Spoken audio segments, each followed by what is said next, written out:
Hi നമസ്കാരം. 365 നമ്മൾ രണ്ട് പുതിയ അതിഥികൾ വന്നിട്ടുണ്ട്. ഹത്തന ഉദയ മൂവിയുടെ അണിയറ പ്രവർത്തകരാണ്. പ്രൊഡ്യൂസറും അതുപോലെ എഡിറ്ററുമാണ്. ബാക്കി ക്രൂവിനൊക്കെ നമുക്ക് അടുത്തടുത്ത വീഡിയോകളിൽ നമുക്ക് എത്തിക്കാവുന്നതാണ്. ഇപ്പം നമുക്ക് ഇവരെ പരിചയപ്പെടാം. ഹായ് നമസ്കാരം. നമസ്കാരം. നമസ്കാരം. നമസ്കാരം.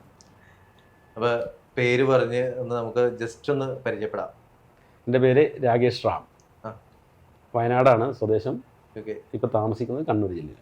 ഓക്കെ. നമ്മൾ ഈ മൂവിയിൽ പ്രൊഡ്യൂസർ അതുപോലെ തന്നെ ഇതിനകത്ത് ഒരു പാട്ട് അഭിനയിച്ചിട്ടുണ്ട്. ഓക്കെ. എൻ്റെ പേര് ബിനു നെപ്പോളിയൻ. വലിയ പേരാണ്.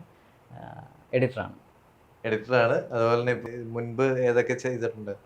ഞാൻ മെയിനായിട്ട് ചെയ്തത് പ്രണയവിലാസം എന്ന് പറഞ്ഞ സിനിമയാണ്. അതിനുശേഷം കുറച്ച് സിനിമകളിൽ അസോസിയേറ്റ് എഡിറ്ററായിട്ട് mock food film editor, trailer edit, അങ്ങനെ ആണ് മെയിനായിട്ട്. ഓക്കെ. അപ്പോൾ ഈ സിനിമ ഒരു നമ്മളിപ്പം ആദ്യം എഡിറ്ററിൽ നിന്ന് തന്നെ തുടങ്ങാം. കാരണം എന്താണെന്ന് വെച്ച് കഴിഞ്ഞാൽ നമ്മൾ ട്രെയിലറൊക്കെ ഏറ്റവും സമയമെടുത്ത് സിനിമയ്ക്ക് ഒരു എഡിറ്റിങ്ങിന് സമയമെടുത്ത് എനിക്ക് തോന്നുന്നു ഒരു കൂടുതൽ സമയം ട്രെയിലറിനെ ശ്രദ്ധിക്കും. ആ ട്രെയിലർ ഞാൻ കണ്ടതാണ്. അപ്പോൾ എനിക്ക് വളരെ ടച്ചിങ് ആയിട്ട് തോന്നി. നമുക്കിപ്പം ആദ്യത്തെ ഒരു കുറച്ച് കാഴ്ചയിൽ നമുക്കിപ്പോൾ കാന്താരയുടെ ഒരു ടച്ചിങ് ഒക്കെ ഒരു ടേസ്റ്റ് തോന്നുമെങ്കിലും നമുക്കത് ഇഷ്ടപ്പെടുന്നുണ്ട്.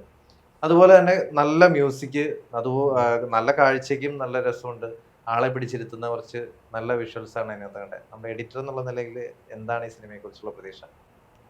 എഡിറ്റർ എന്നുള്ള നിലയിൽ ഞാൻ ആദ്യം ട്രെയിലർ ചോദിച്ചുകൊണ്ട് പറയുകയാണ്. ആ ട്രെയിലർ ഞാൻ ട്രെയിലർ എഡിറ്റ് ചെയ്യുന്ന രീതിയിലല്ല ട്രെയിലർ എഡിറ്റ് ചെയ്തത്. ഞാൻ ആദ്യം തന്നെ ആ ട്രെയിലറിൻ്റെ ഫുൾ മ്യൂസിക് സെറ്റ് ചെയ്തു. 1-2 സിനിമകളിൽ നിന്നുള്ള മ്യൂസിക് ഒരു 2.5 മിനിറ്റ് സെറ്റ് ചെയ്തിട്ട് അതിലേക്ക് വിഷ്വൽ ആഡ് ചെയ്തിട്ടുള്ളൊരു പാറ്റേണിലാണ് അത് ചെയ്തത്. അതുകൊണ്ടാണ് ആ ട്രെയിലർ മ്യൂസിക്കലി ഒരു ഹൈ ആയിട്ട് നിൽക്കുന്നത്. അത് നമ്മുടെ അടുത്തായിട്ട് സിനിമയിലേക്ക് വരാം. നമ്മുടെ സിനിമയുടെ ഒരു പാറ്റേണും അതേ രീതിയിൽ തന്നെയാണ്. മ്യൂസിക്കും സൗണ്ടും കൂടെ സിങ്ക് ചെയ്തിട്ടുള്ള ഒരു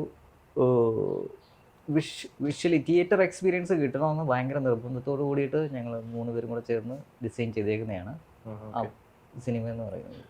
ഒരു പക്ഷേ ഇപ്പം ഒരു എഡിറ്ററിനെ സംബന്ധിച്ചിടത്തോളം ഒരു വെല്ലുവിളി എന്ന് പറയുന്നത് നമ്മുടെ അടുത്ത് കിട്ടുന്ന ഔട്ട്, അതായത് വിഷ്വൽ എടുത്തു വെച്ചിരിക്കുന്ന ഔട്ട് ഒക്കെ അല്ലെങ്കിൽ നിങ്ങൾ വളരെ കഷ്ടപ്പെടേണ്ടതായിട്ടും വരും. എത്ര കഷ്ടപ്പെടാട്ടാലും റെഡിയാവാത്ത ചില കേസുകളും ഉണ്ടാവും. അതുപോലെ ഉള്ള ഒരു എന്തെങ്കിലും തരത്തിലുള്ള ബുദ്ധിമുട്ടുകൾ ഈ സിനിമയെ സംബന്ധിച്ചിടത്തോളം ഉണ്ടായിരുന്നോ? ഒന്ന്, ഈ സിനിമയുടെ സ്ക്രിപ്റ്റ് വായിച്ചു കഴിഞ്ഞപ്പോൾ എനിക്ക് ശരിക്കും ബുദ്ധിമുട്ടുണ്ടാവും സാധ്യതയുള്ള 1-2 സ്ഥലങ്ങൾ ചൂണ്ടിക്കാണിച്ചിരുന്നു. അപ്പോൾ ആ പോർഷനൊക്കെ സ്ക്രിപ്റ്റ് ഷൂട്ടിന് മുന്നേ കറക്റ്റ് ചെയ്തിരുന്നു. പിന്നെ ഏറ്റവും അധികം ചലഞ്ചിങ് ആയിട്ടുണ്ടായിരുന്നത് ഇതിൻ്റെ ക്ലൈമാക്സ് പോർഷനും ഒക്കെ ആയിരുന്നു. ആ ക്ലൈമാക്സ് പോർഷനിൽ ശരിക്കും ഏകദേശം ഒരൊറ്റ ക്ലൈമാക്സ് ഫൈറ്റായിട്ടാണ് നമ്മൾ ഷൂട്ട് ചെയ്തത്. പക്ഷേ സിനിമയുടെ ഒരു മൂഡും ചേഞ്ചും ഒക്കെ വെച്ചിട്ട് കുറച്ചൊരു വലിയ എക്സ്പീരിയൻസ് കിട്ടണം എന്നുള്ള രീതിയിൽ ആ ക്ലൈമാക്സിൻ്റെ നീളം മൊത്തത്തിൽ കൂട്ടിയിട്ട് ഒരു 30 മിനിറ്റ് നീളമുള്ള ഒരു ക്ലൈമാക്സ് ആണ് സെറ്റ് ചെയ്തേക്കുന്നത്. അതൊരു മ്യൂസിക്കൽ ട്രീറ്റ്മെൻറ്റിലൂടെ പോകുന്ന ചെറിയ തെയ്യത്തിൻ്റെ മ്യൂസിക് കിട്ടിയിട്ട് പതുക്കനെ അത് വളർന്ന് കുറച്ചൊരു തെയ്യത്തിൻ്റെ മ്യൂസിക്കും ട്രാൻസും കൂടെ ചേർന്നിട്ടുള്ള ഒരു എക്സ്പീരിയൻസ് തിയേറ്ററിൽ വരുന്നവർക്ക് ഒരു ട്രാൻസ് ഫീൽ ചെയ്യണം എന്നുള്ള രീതിയിലാണ് അത് സെറ്റ് ചെയ്തത്. ഇന്നത്തെ യുവതലമുറയ്ക്ക് അത്യാവശ്യം പിടിച്ച് ഇരുത്താനുള്ള ഒരു ഐറ്റം ഉണ്ട്. ഇപ്പൊ കാന്താര ഏറ്റവും വലിയ വിജയമായതും അത് തന്നെയായിരുന്നു. തെയ്യം ബേസിലൊരു കഥ പറഞ്ഞ് അത്രയും വലിയ വിജയമാവുമെന്ന് ആരും പ്രതീക്ഷിച്ചില്ല. പക്ഷെ അത് ഭയങ്കര ഹിറ്റായി പോയി. അപ്പോൾ ആ ഒരു ഇതൊക്കെ നമുക്ക് ഈ മലയാളത്തിൽ ഇത് പ്രതീക്ഷിക്കാം. ഒത്തിരിയും തെയ്യമായിട്ട് റിലേറ്റഡ് സിനിമകൾ വന്നിട്ടുണ്ടെങ്കിലും നമ്മൾ അതുപോലെ തന്നെ ചോദിക്കാം. ഇപ്പം സാറിനോട് ചോദിക്കാം, ഹത്തന ഉദയ എന്ന് പറയുന്ന ആ ടൈറ്റില് ഒരു പ്രത്യേകതയുള്ളതായിട്ട് തോന്നിയിട്ടുണ്ട്. അപ്പോൾ അത് എന്താണ് അതിൻ്റെ ഒരു അർത്ഥം? എന്താണ് ഈ മൂവിയുടെ പേര് ഹത്തന ഉദയ എന്നുള്ള പേര്? അതങ്ങനെ ചെയ്യേണ്ടി വന്നതാണ്. എന്ന് വെച്ചാൽ ഇതിൻ്റെ ശരിക്കുള്ള പേര് പത്താമുദയം എന്നാണ്. പത്താമുദയം എന്നാണ് ഈ സിനിമയുടെ ശരിക്കുള്ള പേര്. ശരി. അപ്പോൾ മലയാളത്തിൽ പത്താമുദയം എന്ന് പറയുന്ന വേറൊരു സിനിമ ഇറങ്ങിയിട്ടുണ്ടല്ലോ. അപ്പോൾ നമുക്ക് രണ്ടാമതൊരു പേര് എങ്ങനെ ഇടാൻ പറ്റാത്തത് കൊണ്ട് നമ്മളിങ്ങനെ വളരെയധികം ചിന്തിച്ച് ആലോചിച്ച് കിട്ടിയ ഒരു പേരാണ് ഹത്തന ഉദയ. ഹത്തന ഉദയം എന്ന് പറഞ്ഞാൽ കന്നഡ നെയിമാണ്. പക്ഷേ ഇതിൻ്റെ അർത്ഥം പത്താമുദയം എന്നാണ്. ഓക്കെ. പിന്നെ അങ്ങനെ ഒരു പേരിടാനുള്ള വേറെ ഉദ്ദേശങ്ങളും ഉണ്ട്. എന്ന് വെച്ചാൽ ഇത് മറ്റ് മറുഭാഷകളിലേക്ക് നമുക്ക് കൊണ്ടുപോകണം എന്നുള്ളൊരു ആഗ്രഹമുണ്ട്. ശരി ശരി. ആ ഒരു ഇത് കൂടെ വെച്ചിട്ടാണ് ഹത്തനപുതിയ എന്നുള്ള പേര്. പിന്നെ നിലവിൽ ഇപ്പം മലയാളം മാത്രമാണോ ഈ മൂവി ഇറക്കിയിരിക്കുന്നത്? ഇപ്പൊ റിലീസ് ചെയ്യുന്നത് മലയാളം മാത്രമാണ്, മറ്റു ഭാഷകളിലേക്ക് ചെയ്യാൻ ഇപ്പൊ തൽക്കാലത്തേക്കില്ല. താല്പര്യമുണ്ട്, മുന്നോട്ട് പോകുമ്പോൾ താല്പര്യമുണ്ട്. പിന്നെ 10ാമത് എന്ന് പറയുന്ന ദിവസത്തിലാണ് ഈ സിനിമയുടെ ക്ലൈമാക്സ് നടക്കുന്നത്. അപ്പോൾ ആ ഒരു ഡേറ്റിനെ ബേസ് ചെയ്ത് കുറച്ച് 10ാമത് ബേസ് ചെയ്തിട്ടുള്ള കുറച്ച് കാര്യങ്ങളുണ്ട്. ആ ദിവസം ഇറങ്ങുന്ന ഗുളികൻ ദൈവവും അങ്ങനെ. ഓക്കെ. ഇപ്പൊ എല്ലാത്തിന്റെ ഒരു സിനിമയുടെ നട്ടെല്ലെന്ന് പറയുന്നത് സംവിധായകനാണല്ലോ. ഇപ്പൊ സംവിധായകനെ നമുക്ക് ഇപ്പൊ ഇവിടെ കിട്ടിയിട്ടില്ല എങ്കിലും ആളെ നമുക്ക് പിന്നീട് കിട്ടുമ്പോൾ കുറച്ച് കാര്യങ്ങൾ ഞാൻ ആളോട് നേരിട്ട് ചോദിച്ചോളാം. എങ്കിലും പറയാം സംവിധായകനെ പറ്റിയും ആളുടെ വർക്കിനെ പറ്റിയും ഒന്ന് സംസാരിക്കാം. വളരെ എന്താ നല്ല രീതിയിലുള്ള സംവിധാനമാണ്. ഇതിൻ്റെ സംവിധായകൻ മാത്രമല്ല, ഇതിൻ്റെ ചീഫ് അസോസിയേറ്റ് ഉണ്ട് റജിൽ കേസി, അസിസ്റ്റന്റ് ഡയറക്ടേഴ്സ് ഉണ്ട്. വളരെ ഹാപ്പിയാണ് അവരൊക്കെ. എന്ന് വെച്ചാൽ ഈ ഒരു സിനിമ ചെയ്യുമ്പോൾ തന്നെ അവർക്ക് ഭയങ്കര ഒരു സംഭവമാണ്. ഇവരൊക്കെ ഈ എഡിറ്ററൊക്കെ ആ സ്പോട്ടിൽ നിന്ന് മാറുന്ന പരിപാടിയില്ല. എന്ന് വെച്ചാൽ അത് അത്രയധികം അതിനകത്ത് എഴുകി ചേർന്നിട്ട് ചെയ്ത ഒരു സംഭവമാണ്. ഭയങ്കര സിൻസിയറിറ്റി ആയിരുന്നു എല്ലാവർക്കും. ഭയങ്കര ഡയറക്ടറുടെ മലയാളം ലാംഗ്വേജ് ഒക്കെ ഭയങ്കര രസമുള്ളതാണ്. ഇപ്പൊ ഈ നമ്മളെ പടത്തിൽ ഇനിഷ്യലി യൂസ് ചെയ്തിട്ടുള്ളത് അത്രയും ഏൻഷ്യൻ്റ് ആയിട്ടുള്ള മലയാളം ലാംഗ്വേജ് ആണ്. അത്രയും ഏൻഷ്യൻ്റ് ആയിട്ടുള്ള രീതിയിൽ അത് അത്ര പെർഫെക്റ്റ് ആയിട്ട് പുള്ളി എഴുതിയിട്ടുണ്ട്. അതുപോലെ വേറെ ഒരാൾ എഴുതി ഇതുവരെയും കണ്ടിട്ടില്ല. അത്ര രസമായിട്ട് പഴയ ലാംഗ്വേജ് മലയാളം എഴുതിയിട്ടുണ്ട് പുള്ളി. ഇപ്പൊ ഈ ട്രെയിലറൊക്കെ കാണുമ്പോൾ നമുക്ക് മനസ്സിലാകുന്ന കുറച്ച് പഴയ കാലഘട്ടത്തെ പറ്റിയാണ് പറയുന്നത്. നമ്മൾ ഈ നിലവിലുള്ള ഒരു കാലഘട്ടമല്ല, അത് ഒത്തിരി പഴയ കാലഘട്ടം. പക്ഷെ ആ കാലഘട്ടത്തെ പറ്റി പറയുമ്പോൾ ഇന്നത്തെ ജനതയ്ക്ക് നമുക്ക് അല്ലെ ഇപ്പോഴത്തെ ഒരു നമ്മുടെ ആസ്വാദകർക്കൊക്കെ അത് ഇഷ്ടപ്പെടുന്ന രീതിയിലേക്ക് കൊണ്ടുവരാൻ എന്താ നിങ്ങൾ അതിനകത്ത് പ്രത്യേകമായി ചെയ്തിട്ടുള്ളത്? എന്താണ് അത് സംവിധായകന്റെ കഴിവ് തന്നെയാണ്. ശരിക്കും പറഞ്ഞത് പഴയൊരു കഥയാണ്. പക്ഷെ നമുക്ക് ആ സിനിമ കാണുമ്പോൾ കഥ പഴയതാണെങ്കിലും പഴയതായിട്ട് തോന്നില്ല. പഴയതിൽ നിന്ന് മാറി പുതിയതിലേക്ക് വന്ന് നിൽക്കുന്ന ഒരു സിനിമയാണ്. വെറും പഴയ സിനിമയായിട്ട് മാത്രം ഇതിനെ കാണാൻ പറ്റില്ല. പഴയതിൽ നിന്ന് മാറി പുതിയതിലേക്ക് വന്ന് ന്യൂജൻ ആളുകൾക്കും കൂടെ ഇഷ്ടപ്പെടുന്ന രീതിയിലുള്ള ഒരു ഡയറക്ഷനാണ് ഇതിനകത്ത്. ഇപ്പൊ പുതിയ ഇപ്പൊ ഈ സമയത്ത് ഇറങ്ങുന്ന മിക്ക സിനിമയിലും വയലൻസ് ഭയങ്കര കൂടുതലായിട്ട് ആഡ് ചെയ്യാറുണ്ട്. അത് കുറെ സിനിമകൾ വിജയിക്കാനുള്ള ഒരു കാരണമാകുന്നുണ്ട്. ഇപ്പൊ മാർക്കോയും അതുപോലെ തന്നെ കില്ല്, അങ്ങനെയുള്ള ഒത്തിരി മൂവികൾ ഭയങ്കര വിജയം നേടിയ സിനിമകളാണ്. അതിനകത്തൊക്കെ വയലൻസ് ഒത്തിരി കൂടുതലായിട്ടുണ്ട്. അപ്പോൾ അത് മാർക്കോ ആണെങ്കിൽ വയലൻസ് എക്സ്ട്രീം വയലൻസ് ആണെന്നുള്ള രീതിയിൽ മാർക്കറ്റ് ചെയ്ത് വന്ന സിനിമയാണ്. അപ്പൊ ആ രീതിയിലുള്ള എന്തെങ്കിലും തരത്തിലുള്ള പരീക്ഷണങ്ങൾ ഇതിനകത്ത് നടത്തിയിട്ടുണ്ടോ? ഇതിനകത്ത് വയലൻസ് ഇല്ല എന്ന് പറയുന്നില്ല, പക്ഷെ വയലൻസ് ഉണ്ട്. ഇതിന്റെ പിന്നെ സെൻസർ സർട്ടിഫിക്കറ്റ് തന്നെ കിട്ടിയിരിക്കുന്നത് 16+ എന്ന് പറഞ്ഞിട്ടാണ്. US 16+ എന്ന് പറഞ്ഞിട്ടാണ് കിട്ടിയിരിക്കുന്നത്. അതിന് വയലൻസ് ഉണ്ട് ഇതിനകത്ത്, പക്ഷെ ഭയാനകമായിട്ടുള്ള വയലൻസ് ഒന്നും ഇല്ല. ഇതിനകത്ത് ചെറിയ ഈ എന്താ പറയാ ചെറിയ ചെറിയ രീതിയിലുള്ള ഒരു സംഭവങ്ങൾ മാത്രമേ ഉള്ളൂ. ഭയപ്പെടുന്ന രീതിയിലുള്ള സംഭവങ്ങളൊന്നുമില്ല. എക്സ്ട്രീം വയലൻസ് അല്ല. അതെ, അതിനകത്തുള്ള ഒരു ക്യാരക്ടർ വയലൻസ് ആണ്. ഈ സിനിമ ഇറങ്ങി കഴിയുമ്പോഴത്തേനും ഹിന്ദു വികാരം വളരുമോ? കാരണം ഇപ്പം പ്രശ്നം എന്താന്ന് വെച്ച് കഴിഞ്ഞാൽ ഇപ്പൊ എമ്പുരാൻ വന്നു, വിവാദത്തോട് വിവാദം, കട്ടിങ് പേസ്റ്റിങ് ഒന്നും പറയണ്ട, അലമ്പാണാകെ. ഇപ്പൊ എന്താണ് പ്രതീക്ഷ? എന്താ പ്രതീക്ഷ?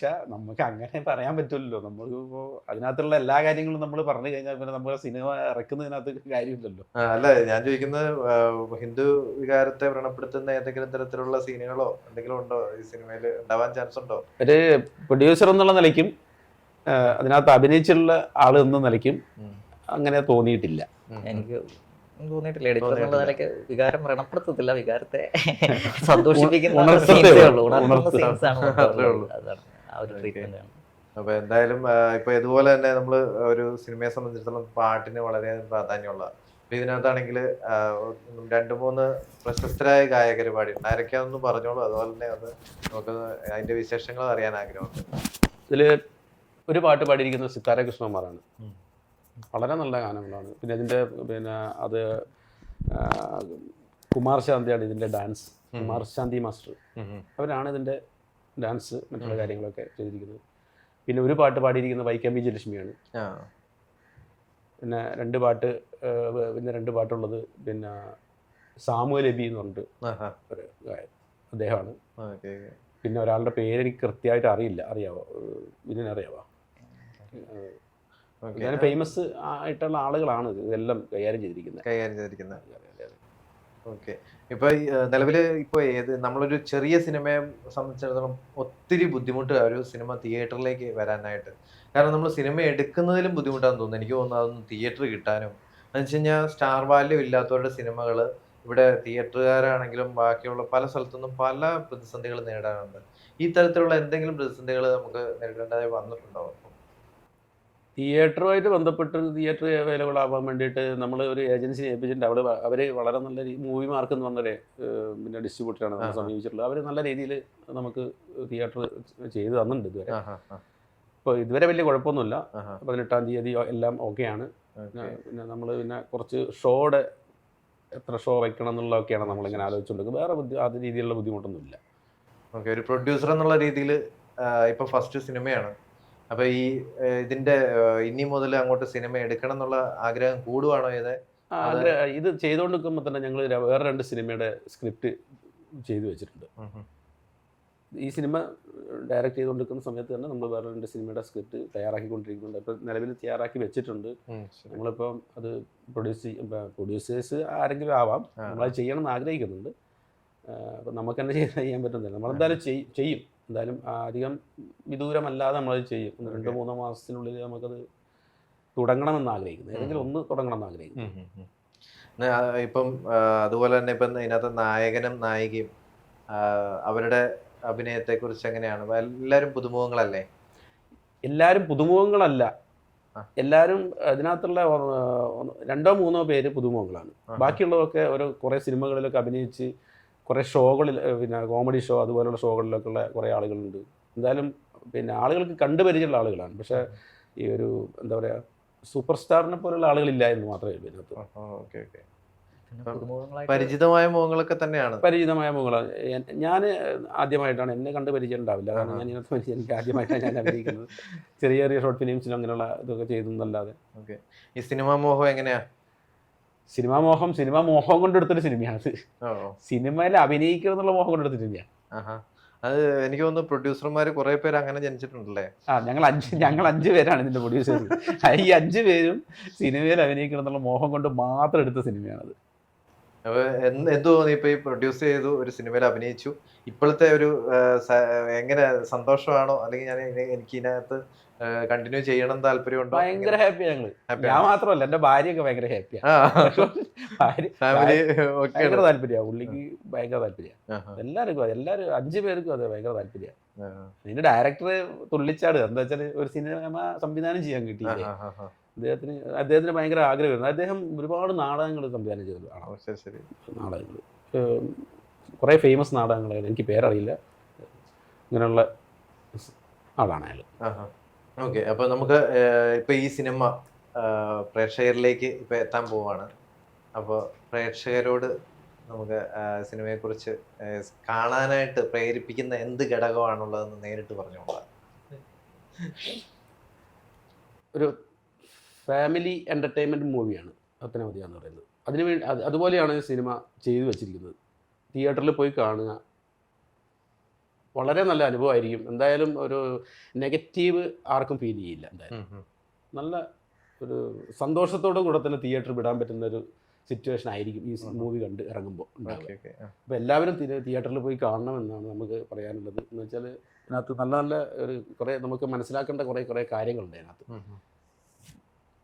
അപ്പോൾ അത് ഒരു അനുഭവം തന്നെ ആയിരിക്കും എന്തായാലും. ഓക്കെ. അതായത് നമ്മുടെ അത്തന ഉദയ എന്ന് പറയുന്ന എന്ന് പേരുള്ള ഈ സിനിമ ഏപ്രിൽ 18 റിലീസാവുകയാണ്. പ്രേക്ഷകർ കണ്ടു വിലയിരുത്തുക. പുതിയ വിവാദങ്ങൾക്ക് തിരികൊളുത്തുമെന്നൊന്നും ഞങ്ങൾക്ക് അറിഞ്ഞുകൂടാ. പക്ഷെ നിലവിൽ അവർ പറയുന്ന ഉറപ്പിന്റെ പേരിലും എല്ലാം ഞങ്ങൾ വിശ്വസിക്കുകയാണ്. നാളെ തെയ്യത്തെ മോശമായി അവമാനിച്ചു എന്നുള്ള രീതിയിലൊരു വാർത്ത വന്ന ഞങ്ങൾ ഉത്തരവാദികളല്ല എന്നുള്ളത് ആദ്യം പറയാം. പ്രമോഷൻ ചെയ്തെന്ന് വിചാരിച്ചിട്ട് ചിലപ്പം ED ഒക്കെ വീട്ടിൽ വന്ന് കളയും. അത് ആ കാലം ഇതാ. അപ്പൊ അതുകൊണ്ട് എന്തായാലും എല്ലാവിധ വിജയാശംസകളും നേരുന്നു രണ്ടുപേർക്കും. ഒത്തിരി സിനിമകളും പ്രൊഡ്യൂസ് ചെയ്യാനൊക്കെ സാധിക്കട്ടെ. എല്ലാവിധ ആശംസകളും. Thank you.